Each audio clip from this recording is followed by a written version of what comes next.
Class 10 physics reflection and refraction of light by math star Anuj Pandey. Hello बच्चों, मैं अनुज पांडे और ये है आपका प्यारा सा चैनल मैथ स्टार। तो बच्चों, पिछले वीडियो में हम लोग मिनिमम एंगल ऑफ डेविएशन तक बात किए थे और आज के वीडियो में हम लोग प्रकाश का वर्ण विक्षेपण, प्रकाश का विसरण, आकाश नीला क्यों दिखाई देता है, प्रकाश का प्रकीर्णन, सूर्योदय अथवा सूर्यास्त के समय सूर्य लाल क्यों दिखाई देता है, इन सब के बारे में पढ़ाई करेंगे। तो इसके बाद आपका ये जो अपवर्तन से रिलेटेड टॉपिक है ये खत्म हो जाएगा और फिर शुरू होगा लेंस। ध्यान रखिएगा, इसी चैप्टर में नेक्स्ट वीडियो में हम लोग लेंस की पढ़ाई करेंगे और लेंस टॉपिक उतना ही बड़ा है जितना प्रकाश का परावर्तन, गोली, दर्पण वगैरह है। ठीक, मतलब ऐसा समझिए कि 3 पार्ट में 2 पार्ट हम लोग पढ़ चुकेंगे और 1 पार्ट बाकी रहेगा जिसको हम लोग लेंस से शुरुआत करेंगे और उसके बाद लेंस का टॉपिक समाप्त करके हम लोग इस चैप्टर के न्यूमेरिकल पढ़ाई करेंगे, न्यूमेरिकल पढ़ेंगे। ठीक है, तब जाकर ये सब चैप्टर समाप्त हो जाएगा। तो चलिए स्टार्ट करते हैं आज का टॉपिक। तो आज का जो टॉपिक पहला है वो है प्रकाश का वर्ण विक्षेपण, डिस्पर्जन ऑफ लाइट। तो समझिए, वर्ण मीन्स होता है रंग। वर्ण मीन्स क्या होता है? रंग। वर्ण मीन्स रंग और विक्षेपण, विक्षेपण मीन्स होता है अलग होना। विक्षेपण मीन्स अलग होना। विक्षेपण मीन्स अलग होना, मतलब ये कि रंगों का अलग होना ही वर्ण विक्षेपण कहलाता है। ऐसा भी आप समझ सकते हैं, या अगर आप सही समझिए तब सुनिए क्या होता है। सबसे पहले तो ये जानिए कि सूर्य के प्रकाश को श्वेत प्रकाश कहते हैं। जो सूर्य का प्रकाश होता है उसे श्वेत प्रकाश कहते हैं और सूर्य के प्रकाश में बहुत सारे रंग होते हैं, बहुत सारे रंग के प्रकाश होते हैं, जिनमें से विशेष करके 7 प्रकार के रंगों को हमारी आंखें पहचान लेती हैं। कितने प्रकार के रंगों को? 7 रंगों को। और किसी किसी किताब में तो 5 ही लिखा हुआ है, क्योंकि सही से 5 ही रंग को पहचान पाती हैं हमारी आंखें। ठीक, तो सूर्य के प्रकाश को श्वेत प्रकाश कहते हैं और जब ये श्वेत प्रकाश निर्वात अथवा वायु से किसी माध्यम में जाता है तो यह 7 अलग अलग रंगों में विभाजित हो जाता है। इस क्रिया को अथवा इस घटना को ही प्रकाश का वर्ण विक्षेपण कहते हैं। वही चीज यहाँ भी लिखी हुई है कि जब श्वेत प्रकाश निर्वात अथवा वायु से किसी दूसरे माध्यम में जाता है तो वह 7 अलग अलग रंगों में विभाजित हो जाता है। इस घटना को ही प्रकाश का वर्ण विक्षेपण कहते हैं। अब सुनिए, इन 7 रंगों में कौन कौन से रंग होते हैं इसको देख लीजिए। इन 7 रंगों में रंग कौन कौन से होते हैं इसको भी आप सुनिए। पहला तो जो रंग होता है वह होता है बैगनी। कौन सा? बैगनी। फिर होता है जामुनी।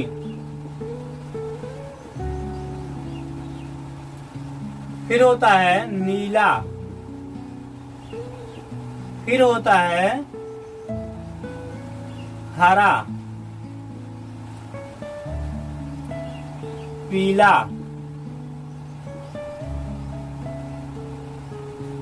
नारंगी,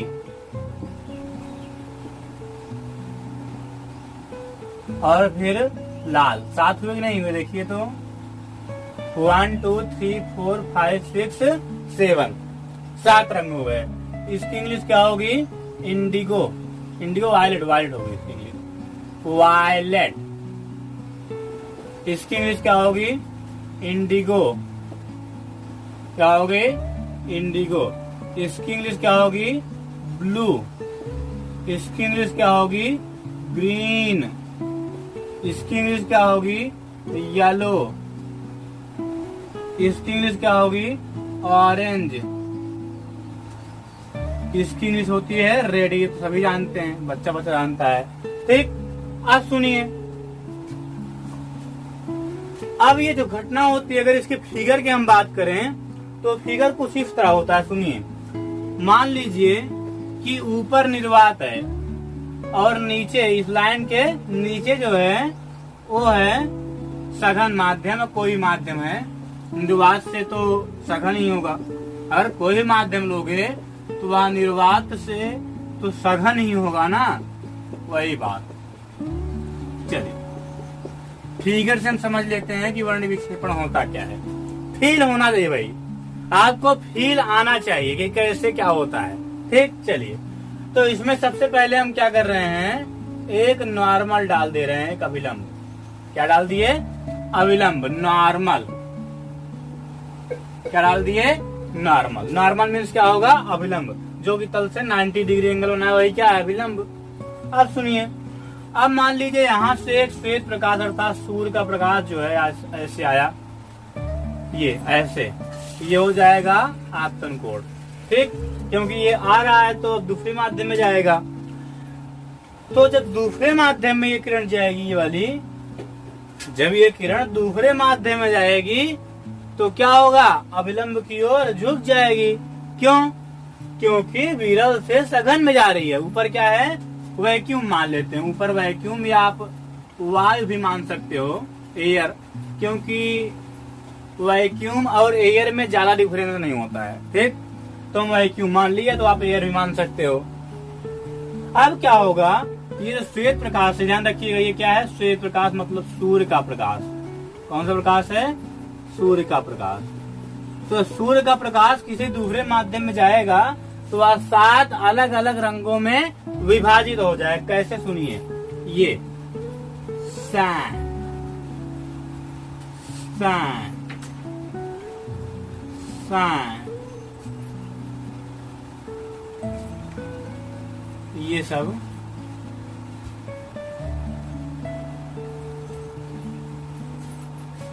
ये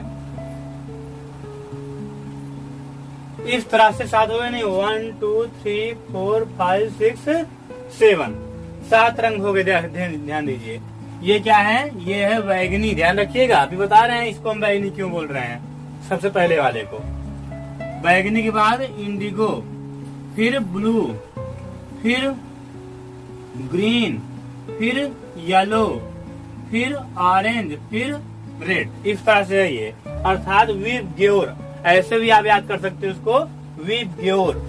ठीक, अब जो ये क्रिया होती है इसमें जो है बैगनी वाले का अपवर्तन कोण जो होता है वह होता है सबसे कम। बैगनी वाले का अपवर्तन कोण सबसे कम होता है, इसको हम दिखा रहे हैं आरबी से। उससे अधिक होता है इंडिगो का, उससे अधिक ब्लू का, उससे अधिक ग्रीन का, उससे अधिक येलो का, उससे अधिक ऑरेंज, उससे अधिक रेड का। मतलब सबसे कम अपवर्तन कोण किसका होता है? बैगनी का। मतलब अगर सूर्य का प्रकाश वायु से अथवा निर्वात से किसी दूसरे माध्यम में जा रही है तो 7 अलग अलग रंगों में विभाजित हो जाएगी, और उसमें से वायलेट का मतलब बैगनी का अपवर्तन कोण सबसे कम, उसके बाद इन सब का क्रम से होगा।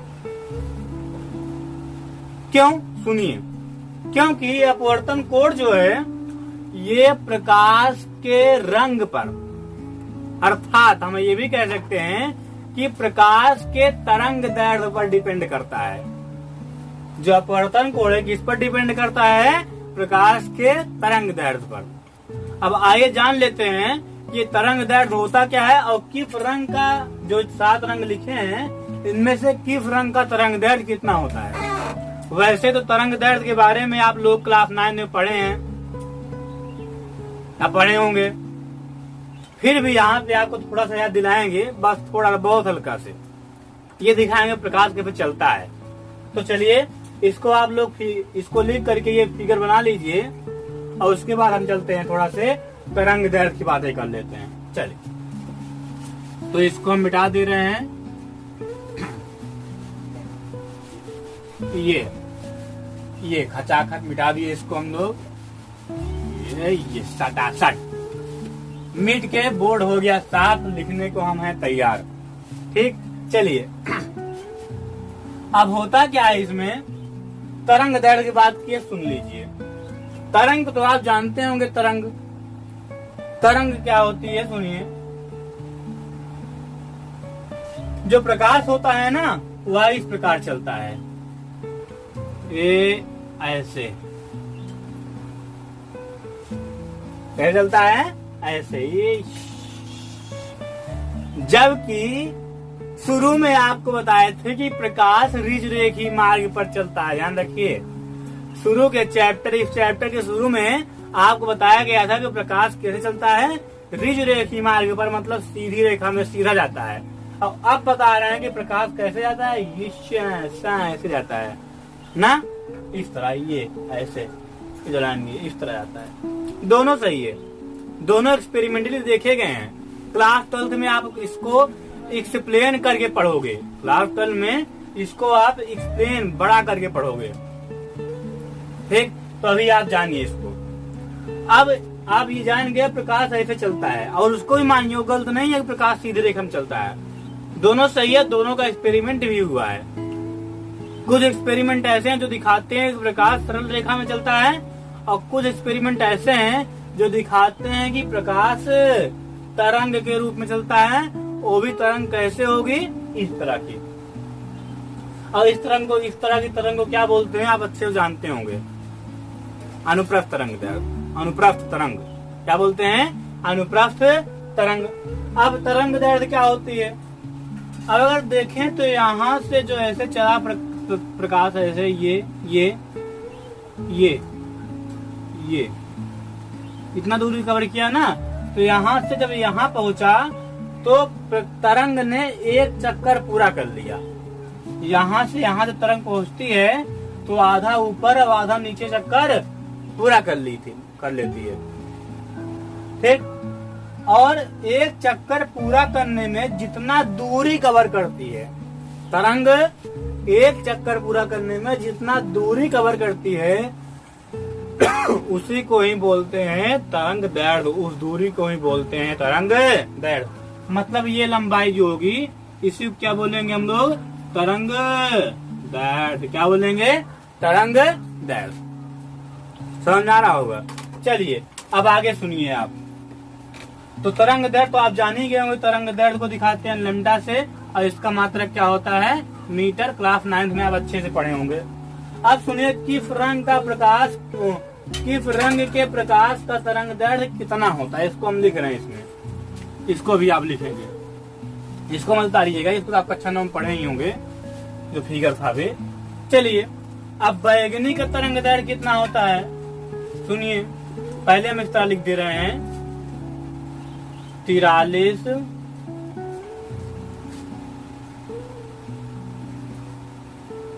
46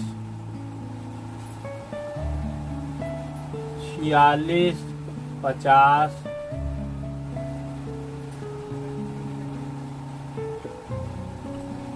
57 57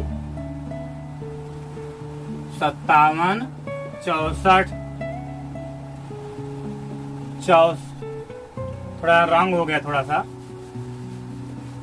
शुरू में थोड़ा सा रंग हो गया, यहाँ 40 होगा, 40 43 46 46 50 50 57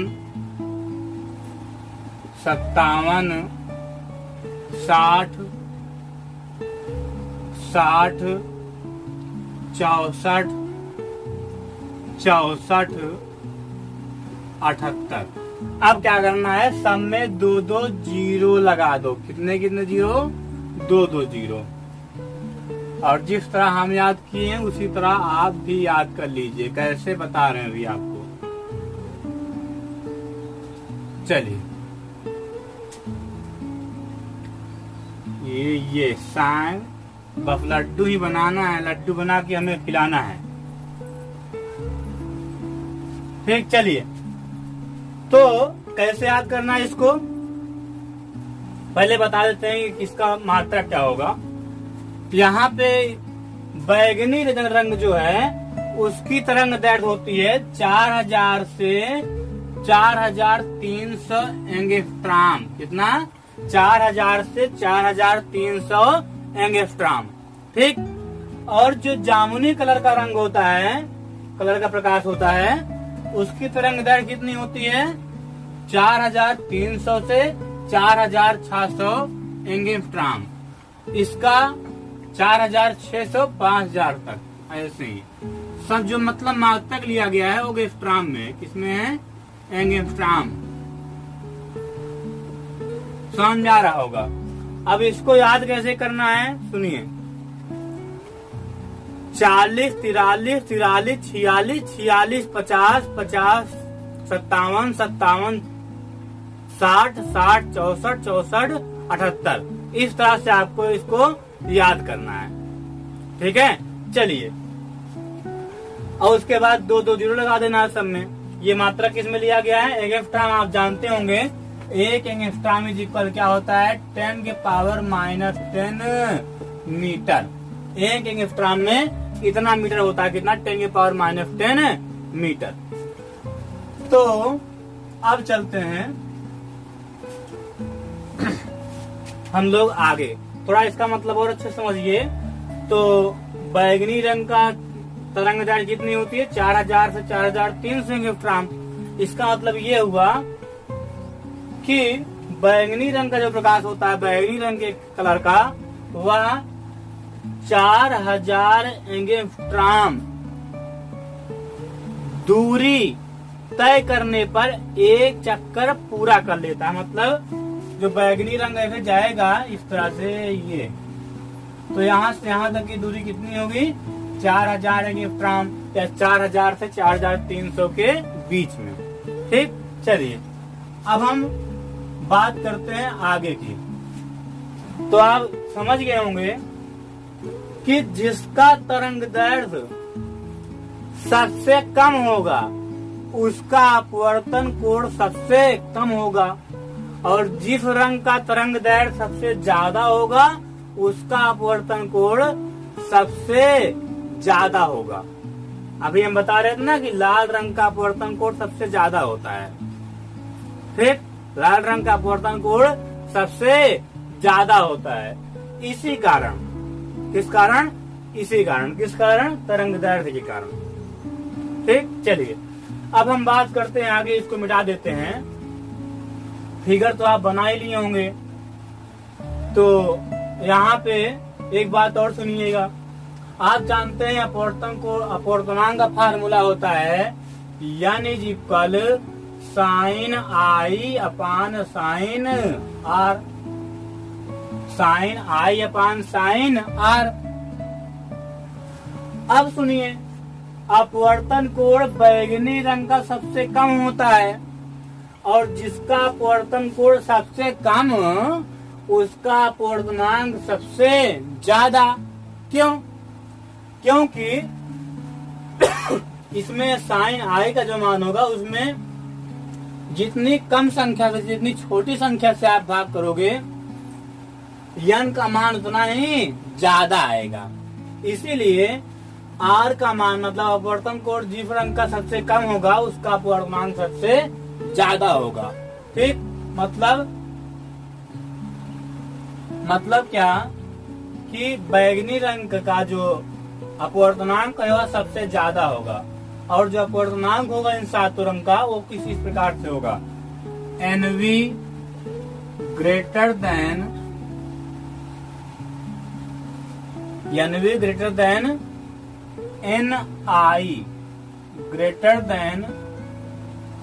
NB greater than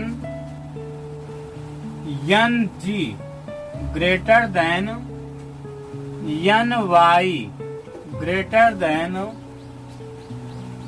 NO greater than NR। ठीक। इसका मतलब समझिए।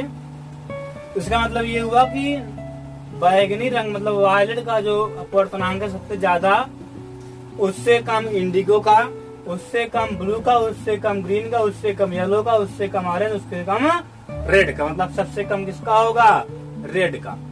ठीक, तो अब आपको समझ में आ गया होगा कि प्रकाश का वर्ण विक्षेपण क्या होता है। अगर प्रकाश का वर्ण विक्षेपण आता है एग्जाम में, तो आप यही लिख दीजिए कि जब श्वेत प्रकाश निर्वात अथवा वायु से किसी दूसरे माध्यम में जाता है तो वह 7 अलग अलग रंगों में विभक्त हो जाता है। इस घटना को ही प्रकाश का वर्ण विक्षेपण कहते हैं। ठीक, और ये सब तो आपको समझाने के लिए था, और इसी बहाने आपको सभी रंगों के प्रकाश का तरंग दैर्घ्य भी बता दिए। ठीक, हम चलते हैं आगे। चलिए इसको मिटा देते हैं अब हम।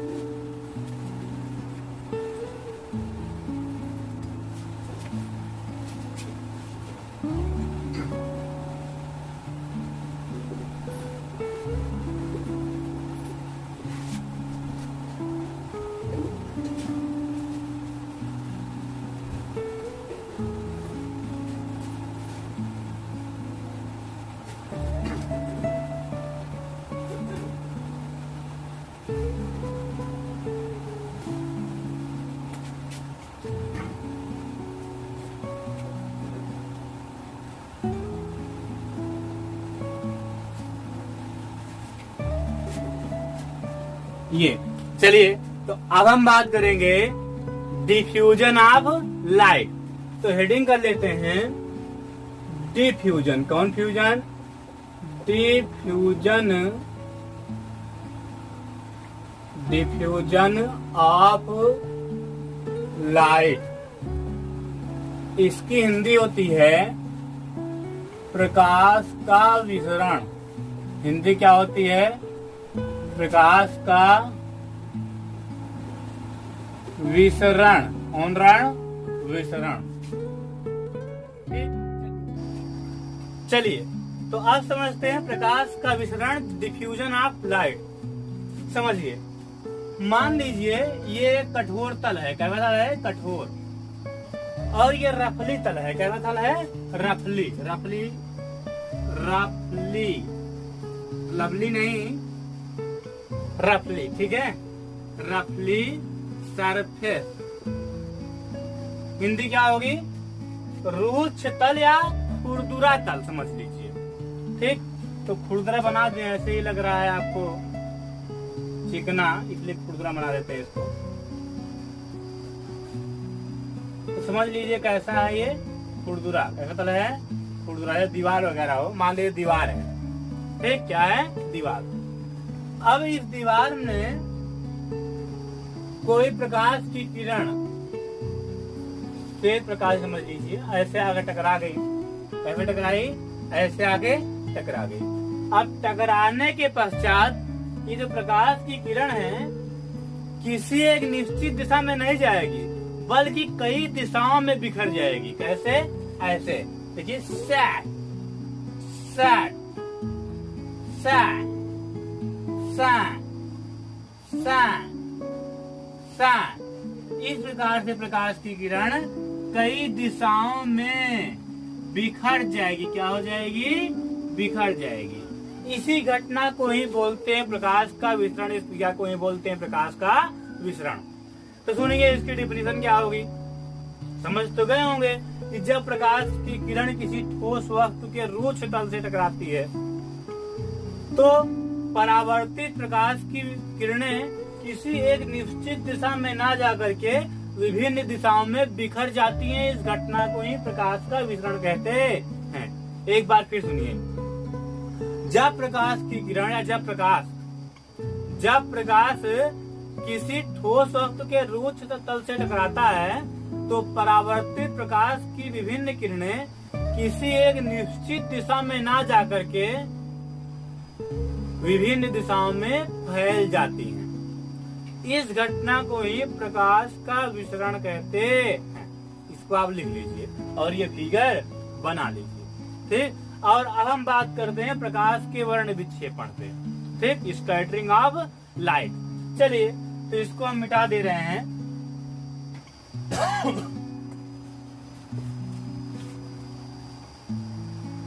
इसको हम मिटा ही दे रहे हैं और अब चलते हैं प्रकाश के वर्ण विक्षेपण पे। स्कैटरिंग ऑफ लाइट पे, किस पे? स्कैटरिंग ऑफ लाइट पे, किस पे? स्कैटरिंग ऑफ लाइट पे।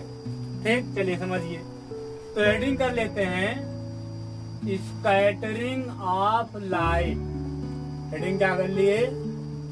Scattering of light. इसकी हिंदी क्या होगी? प्रकाश का प्रकीर्णन। कुछ और बताया था क्या इसके पहले? अगर बताए हो तो सॉरी उसके लिए। इसकी हिंदी होगी प्रकाश का प्रकीर्णन। ठीक, समझिए। तो प्रकाश का प्रकीर्णन क्या होता है? सूर्य से उठाते हैं मुद्दा। किससे? सूर्य से, क्योंकि ब्रह्मांड में सबसे बड़ा कौन है?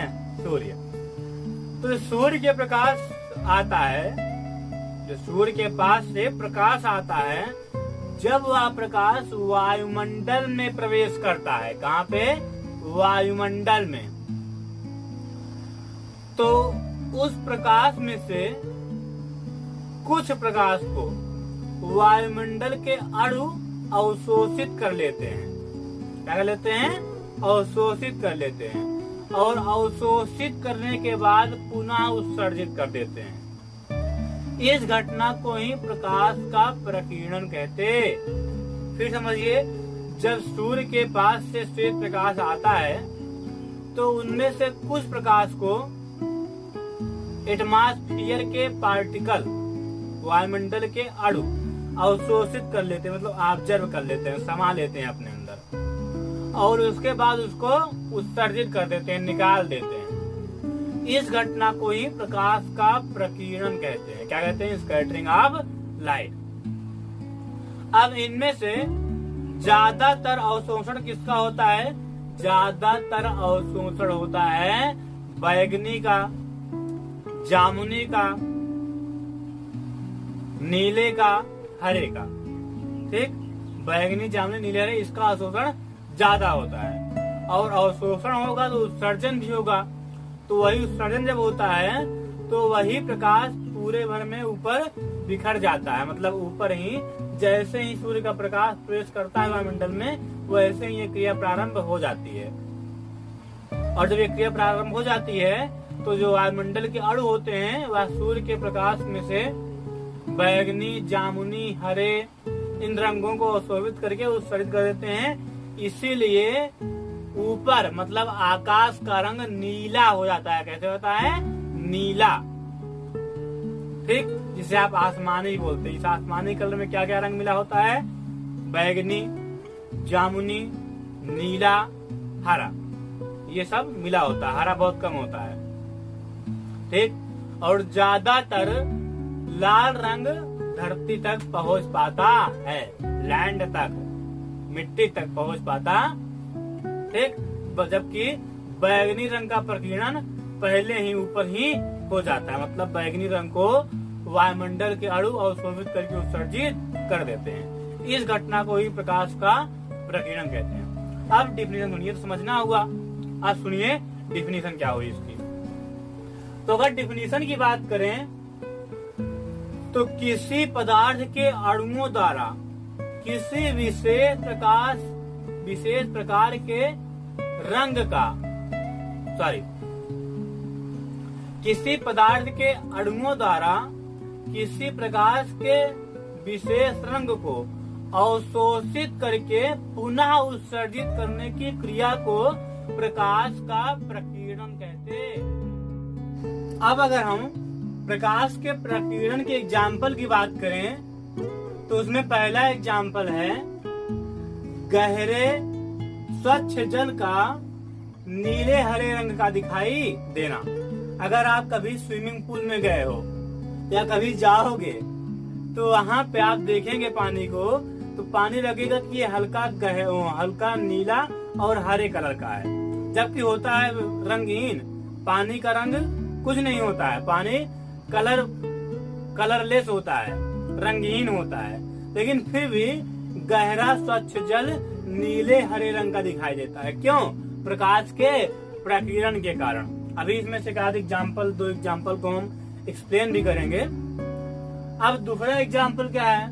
दूसरा एग्जाम्पल है दिन में सूर्य के प्रकाश में, ऐसा नहीं दिन हो लेकिन बादल हो, दिन हो और उसमें सूर्य का प्रकाश मतलब सूर्य दिखाई दे रहा हो, इसमें जो आसमान होता है वो कैसे दिखाई देता है? नीला। इसमें भी किसका रीजन है? प्रकाश के प्रकीर्णन। कारण क्या होता है? प्रकाश का प्रकीर्णन। ठीक। और तीसरा आपका है सूर्योदय अथवा सूर्यास्त के समय सूर्य का लाल दिखाई देना।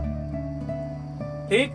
सूर्योदय अथवा सूर्यास्त आप देखते होंगे सुबह और शाम, तो सूर्य कैसे दिखाई देता है? लगभग लाल। कैसे दिखाई देता है? लाल।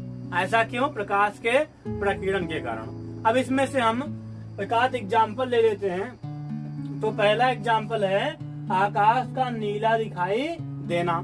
ये क्वेश्चन एग्जाम में खूब आता है कि आकाश का रंग नीला क्यों दिखाई देता है। एग्जाम, बोर्ड एग्जाम में खूब पूछा जाता है, ध्यान रखिएगा। तो ये क्वेश्चन जो है ये बोर्ड के लेवल से बहुत ही इम्पोर्टेंट है। तो इसका रीजन हम आपको प्रकीर्णन पढ़ाते समय बताए थे, इसके बारे में कुछ बता दिए हैं। क्या बताए थे? जब सूर्य का प्रकाश वायुमंडल में प्रवेश करता है, धरती के वायुमंडल में, एटमॉस्फेयर में प्रवेश करता है, तो जो एटमॉस्फेयर के पार्टिकल होते हैं सूर्य के प्रकाश में से बैंगनी, नीले, हरे आदि रंगों का कुछ अंश, पूरा नहीं, कुछ अंश अवशोषित कर लेते हैं। बैगनी रंग को ज्यादा अवशोषित करता है कौन? एटमॉस्फेयर का पार्टिकल। क्या करते हैं? अवशोषित कर लेते हैं। और अवशोषित करने के बाद उसमें से कुछ भाग का क्या करते हैं? उत्सर्जन कर देते हैं। और उसमें से कलर, कौन से कलर का उत्सर्जन करते हैं? आसमानी कलर का, नीले कलर का आप कह सकते हैं। जो एटमॉस्फेयर के पार्टिकल होते हैं वे सूर्य के प्रकाश में से बैगनी, नीले, हरे आदि रंगों को अवशोषित करते हैं और फिर क्या करते हैं? उत्सर्जित कर, मतलब निकाल देते हैं। और निकाल देते हैं तो प्रकाश पूरे आकाश में ऊपर बिखर जाता है, फैल जाता है। इसी कारण आकाश का रंग नीला दिखाई देता है। ठीक। जैसे सूर्य का प्रकाश एटमॉस्फेयर में प्रवेश किया वैसे ही प्रकीर्णन शुरू हो गया, मतलब अवशोषण और उत्सर्जन क्या हो गया? शुरू हो गया। अब सुनिए, जिस रंग का तरंग दैर्घ्य सबसे कम होता है, जिस रंग का तरंग दैर्घ्य सबसे कम होता है उसका प्रकीर्णन बहुत ज्यादा होता है, अर्थात सबसे ज्यादा होता है। और जिस रंग का तरंग दैर्घ्य सबसे अधिक होता है उस रंग का प्रकीर्णन, स्कैटरिंग, बहुत ही कम होता है। जैसे लाल रंग हो गया, लाल रंग का तरंग दैर्घ्य सबसे ज्यादा होता है तो लाल रंग का प्रकीर्णन भी सबसे कम होता है, ध्यान रखिएगा। और नीले रंग का तरंग दैर्घ्य सबसे कम तो नीले रंग का प्रकीर्णन सबसे ज्यादा। अब इसी में अभी ये तो लिखे, जो भी बताया आपको वही लिखा भी हुआ है। अब इसी के आगे एक और एग्जाम्पल है, सूर्योदय अथवा सूर्यास्त के समय सूर्य का लाल दिखाई देना। इसका भी रीजन सुन लीजिए। जैसा कि अभी हम आपको बताया है कि लाल रंग का प्रकीर्णन सबसे कम होता है क्योंकि इसका तरंग दैर्घ्य सबसे ज्यादा होता है। अब सूर्योदय और सूर्यास्त के समय होता क्या है, बेसिकली सुनिए। इसमें जिस स्थान पे सूर्योदय अथवा सूर्यास्त होता है वहां से सूर्य की दूरी बढ़ जाती है, दोपहर की अपेक्षा क्या हो जाती है? बढ़ जाती है। उस स्थान से सूर्य के बीच की दूरी बढ़ जाती है, जिससे कि बैगनी, नीले, हरे आदि रंग उस स्थान तक पहुँचते पहुँचते पूर्णतः प्रकीर्णित हो जाते हैं। किस स्थान तक? जहाँ पे सूर्योदय अथवा सूर्यास्त हुआ है वहां तक पहुँचते पहुँचते पूर्णतः प्रकीर्णित हो जाए, मतलब पहले ही वायुमंडल के पार्टिकल से टकरा के क्या जाते हैं? फैल जाते हैं आकाश में। तो बचा क्या फिर? जिसका तरंग दैर्घ्य ज्यादा होगा, जो सबसे कम प्रकीर्णित होगा, तो वो क्या है? कौन सा रंग है? लाल। कौन सा रंग का प्रकाश है? लाल। वही लाल रंग सूर्योदय अथवा सूर्यास्त के समय जब हमारे आंखों में पड़ता है तो सूर्य हमें कैसे दिखाई देता है? लाल। तो अब आपको ये समझ में आ गया होगा। अब वही बात इसमें लिखी हुई है, तो चलिए इसको भी पढ़ लेते हैं। वैसे बता तो दिए ही है। चलिए, तो आकाश का नीला दिखाई देना, इसका कारण यह है कि सूर्य के श्वेत प्रकाश के विभिन्न रंगों से, श्वेत प्रकाश मतलब सूर्य के प्रकाश को ही सूर्य प्रकाश कहते हैं, इसको पहले बता चुके हैं। प्रकाश के विभिन्न रंगों से, मतलब कई रंग होते हैं उसमें, वायुमंडलीय गैसों के अणुओं द्वारा प्रकाश के बैगनी, नीले, हरे आदि रंगों का, यहाँ कमा लगा दीजिएगा, कमा हम ही लगा देते हैं, चलिए, बैगनी लगा हुआ है क्या, ठीक है, बैगनी, नीले, हरे आदि रंगों का कुछ अंश अवशोषित हो जाता है, पूरा नहीं, कुछ अंश। सुनिए कैसे, जैसे जो वायुमंडल का सबसे ऊपरी परत है, या वायुमंडल में जो सबसे ऊपरी परत में पार्टिकल होंगे, वो कुछ भाग को अवशोषित करेंगे, फिर उसके बाद वाला, फिर उसके बाद वाला, फिर उसके बाद वाला, और जो बचेगा वो धरती तक पहुंचेगा। तो कुछ अंश सभी पार्टिकल अवशोषित करते हैं। ठीक, कौन से कलर का, बैगनी, नीले और हरे का, ठीक है।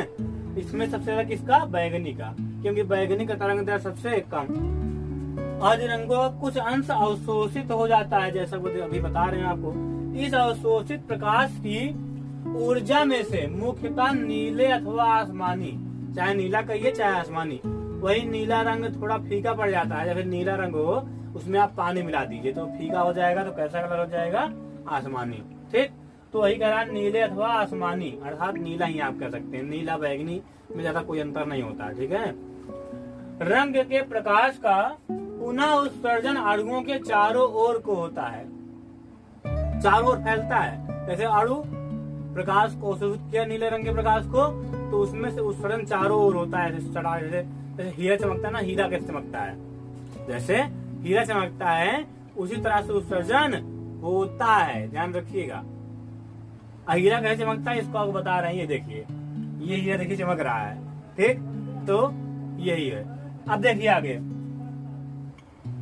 पुनः उत्सर्जन अणुओं के चारों ओर होता है। यही प्रकाश हमारे आंखों में पहुंचकर आकाश के नीले रंग का आभास देता है। अगला एग्जाम्पल हमारा है सूर्योदय अथवा सूर्यास्त के समय सूर्य का लाल दिखाई देना। इसको अभी आपको समझा दिए थे, और जो इसका थ्योरिकल पार्ट है, जिस तरह इसमें लिखा है, ये अभी आपको स्क्रीन पर दिखाई देगा, इसको भी आप लिख लीजिएगा। और इस तरह से आपका रिफ्रैक्शन ऑफ लाइट से रिलेटेड टॉपिक समाप्त हुआ। अब नेक्स्ट वीडियो में हम लेंस के बारे में पढ़ेंगे, लेंस की शुरुआत करेंगे, और लेंस के बारे में पढ़ने के बाद, लेंस से रिलेटेड टॉपिक पढ़ने के बाद इस चैप्टर का क्या हो जाएगा, अंत। तो पढ़ते रहिए। All the